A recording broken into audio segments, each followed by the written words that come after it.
Hi, I'm Greg Denny. Several years ago, I got with a couple of friends and we went down to tour Guatemala. And we're backpacking through the country, just having a fantastic time. Well, we were in Antigua and we bought some plane tickets to fly up to Tikal. When we get to the airport early that morning and we walk up to turn our tickets, and the receptionist just gets this look on her face, and I said, "Hey, what's the matter?" "Oh, nothing." I'm like, "What's the matter?" "No, nothing. Everything's fine." And so they hand out these little square colored boarding passes, right? And they're handing them out to, there's maybe 20, 30 people in this little lobby, and they're handing them out. And they hand out, everybody got one color, and then me and my friends and two other people got a different color. And I said, "What's this all about?" "Oh, no, everything's okay." And I'm like, "Oh, maybe we got bumped up, maybe we were going." Well, pretty soon they just called us to go out. And we're heading out toward this big old plane and thinking we're going to get on first, get maybe business seat or whatever. And here we go. We go out and walk right past the plane. "What's going on?" And we walk right over to this little plane. I was like, this is awesome. They had overbooked, and so they stuck us on this teeny little plane to fly all the way up to Tikal.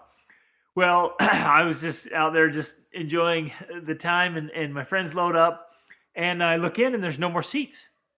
And so I say to the pilot, I'm like, "Hey, there's no more seats in the airplane. Where do I go?" And he said, "Hey, come up here to the cockpit and sit with me."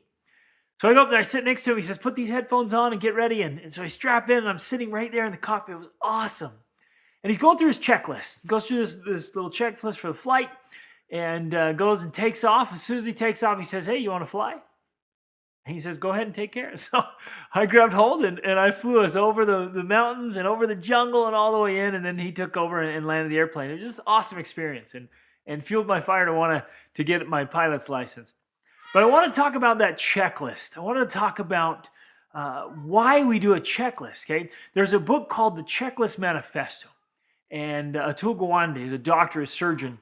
And he goes through and he starts doing all this research on checklists. And it goes back to the 1930s aviation and why they started checklists. And they came out with such a complicated and complex airplane that no human could be relied on to remember all that stuff. And so they came out with this checklist. And I wanted to share what he wrote about the power of checklists. He says, quote, "Faulty memory and distraction are a particular danger in what engineers call all or none processes. If you miss just one key, you might as well not have made the effort at all. Checklists provide protection against such failures. They remind us of the minimum necessary steps and make them explicit." Close quote. What a striking parallel to life. He continues, open quote, "Checklists seem able to defend anyone, even the experienced, against failure in many more tasks than we realized. They provide a kind of cognitive net. They catch flaws of memory, attention, and thoroughness. They do not try to spell out everything. A checklist cannot fly a plane. Instead, they provide reminders of only the most critical and important steps." Close quote. Isn't that just fantastic for life? I mean, look at that. It helps protect us against faulty memory and distraction. And that happens all the time. I'm sure it happens to you, and it happens to me. But we can have this net, he calls it, right, to protect us. Make sure we're keeping our eyes and our focus on the things that matter most. It'll catch flaws in memory, attention, and thoroughness. And it'll help us to, follow those most critical and important steps to really keep life in perspective. I love it. And this is why I really want to encourage you and challenge you to create a life list. Now, some people have a bucket list, but that's not the same. This is a life list. This is the list we put together that will protect us, that will act as a net and help protect us against failure in life. In order to put together his professional checklist, Gwande interviewed pilots and construction managers and engineers and financiers and talked about it as a physician, his own surgical checklist to put that together. Now, we want to do the same thing in life, okay? And it's good to read biographies and autobiographies and interview people and step back and in writing, just take a good look at life. What really matters? What things do we absolutely have to do? And what things do we absolutely want to avoid that we do not do in our lifetime? When you get to the end and look back and say, man, I'm so glad I never did that. Those are the kind of things that are going on your list. Here are a few suggestions for some things that maybe ought to go on your list or absolutely should go on your list. For one, right on top of my list is right from Joshua. As for me and my house, we will serve the Lord. Love that. Okay. What about your relationship with your wife? Does she have your whole heart? There's a real danger to give portions of your heart to things or other people. She ought to have your whole heart. The Lord ought to have your whole heart. Your children ought to have your whole devotion and attention, and not in lip service, not in giving them gifts and presents and hey, I'm doing this for you, and although I'm always gone and never in your life. No, they need your presence, not your presence. They don't need your gifts, they need your time.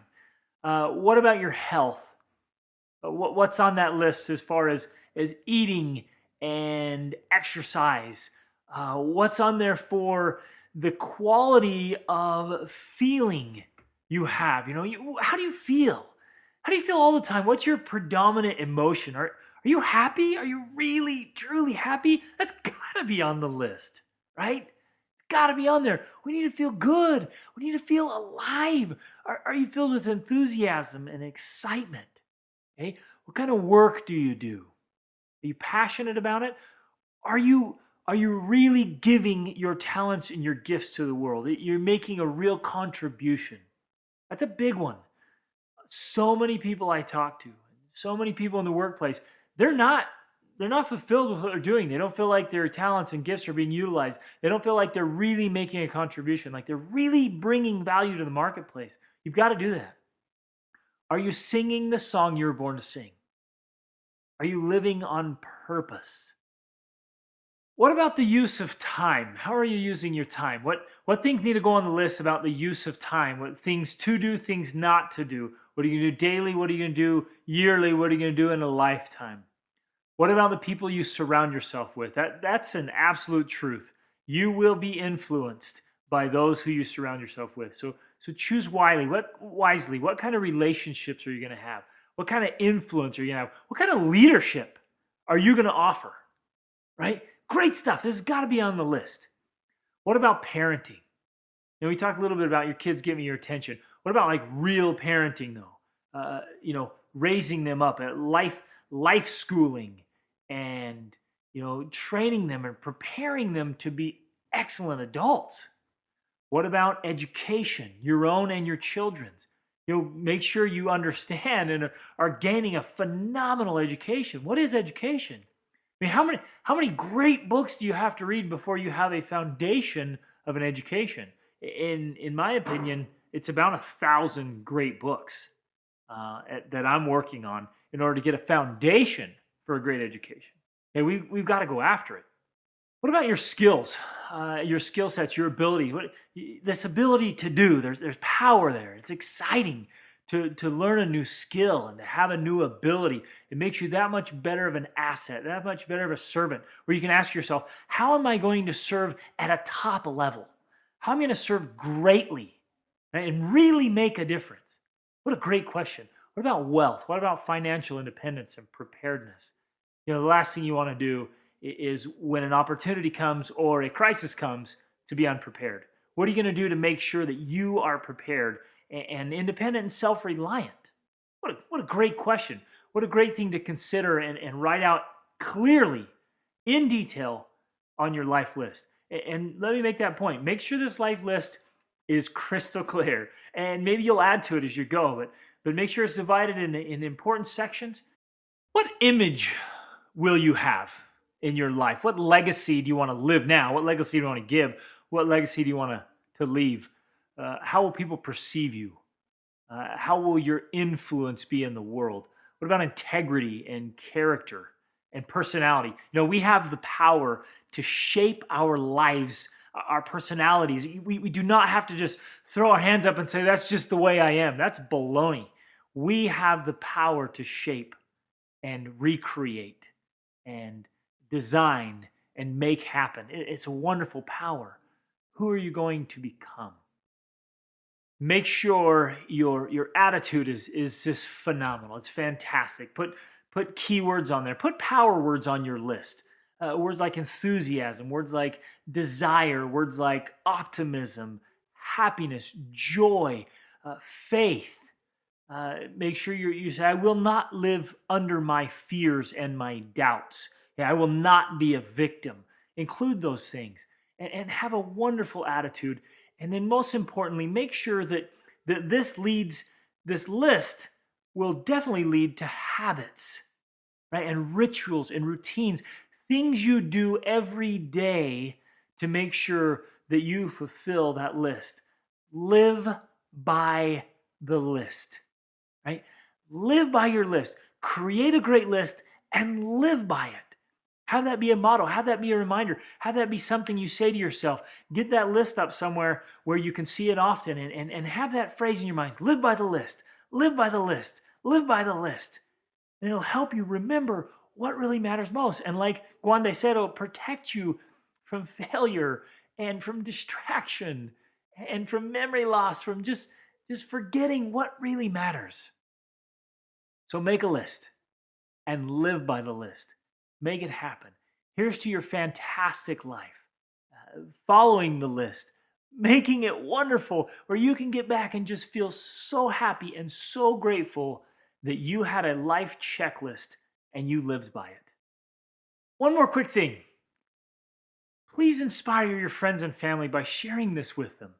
Let's make the world a better place. Let's encourage all of our loved ones to live by a list.